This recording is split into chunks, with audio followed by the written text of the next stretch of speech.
بسم اللہ الرحمن الرحیم۔ السلام علیکم۔ دجالی فتنہ۔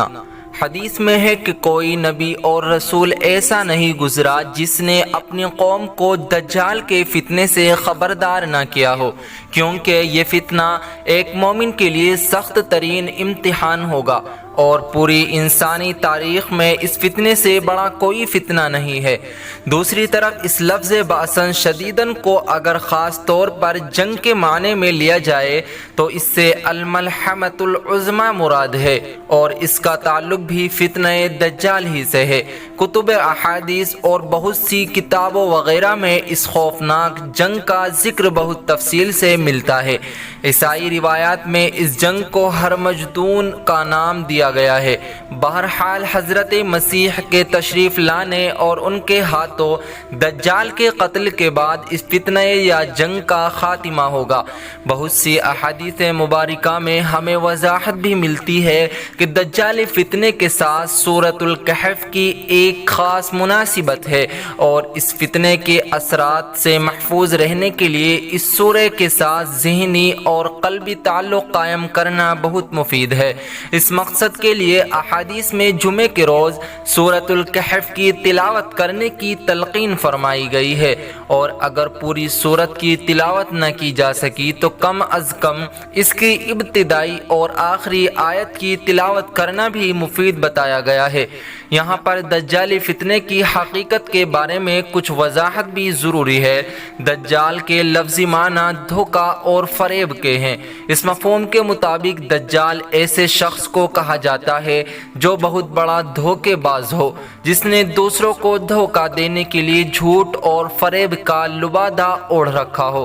اسی لیے نبوت کے جھوٹے دعوے داروں کو بھی دجال کہا گیا ہے۔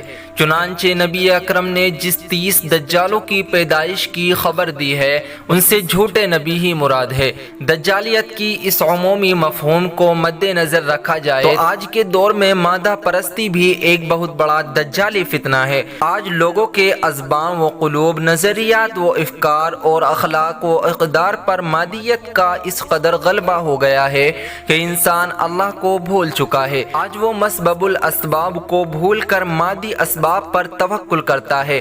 وہ قرآن کے اس فرمان کو یکسر فراموش کر چکا ہے کہ وَمَا الْحَيَاةُ الدُّنْيَا إِلَّا مَتَاعُ الْغُرُورِ۔ آل عمران یعنی دنیاوی زندگی محض دھوکہ ہے، دھوکے کا سامان ہے، جبکہ اصل زندگی آخرت کی زندگی ہے۔ آخرت کی زندگی پر پڑے ہوئے دنیا اور اس کی مادیت کے پردے سے دھوکہ کھا کر انسان نے دنیاوی زندگی ہی کو اصل سمجھ لیا ہے، لہذا اس کی تمام دوڑ دھوپ اسی زندگی کے لیے ہے، اسی زندگی کے مستقبل کو سنوارنے کی اس کو فکر ہے، اور یوں وہ مادہ پرستی کی دجالی فتنے میں گرفتار ہو چکا ہے۔ اس کے علاوہ دجال اور دجالی فتنے کا ایک خصوصی مفہوم بھی ہے۔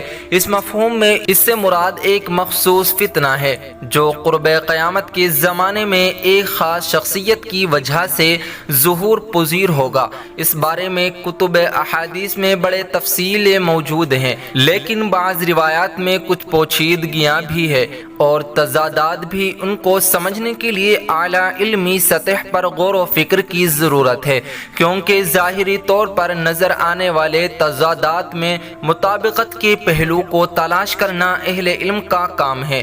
بہرحال یہاں ان تفاصیل کا ذکر اور ان پر تبصرہ کرنا ممکن نہیں۔ اس موضوع کے بارے میں یہاں صرف اس قدر جان لینا ہی کافی ہے کہ رسول اکرم صلی اللہ علیہ وسلم نے قرب قیامت کے زمانے میں دجال کے ظاہر ہونے اور ایک بہت بڑا فتنہ اٹھانے کے بارے میں خبر دی ہے۔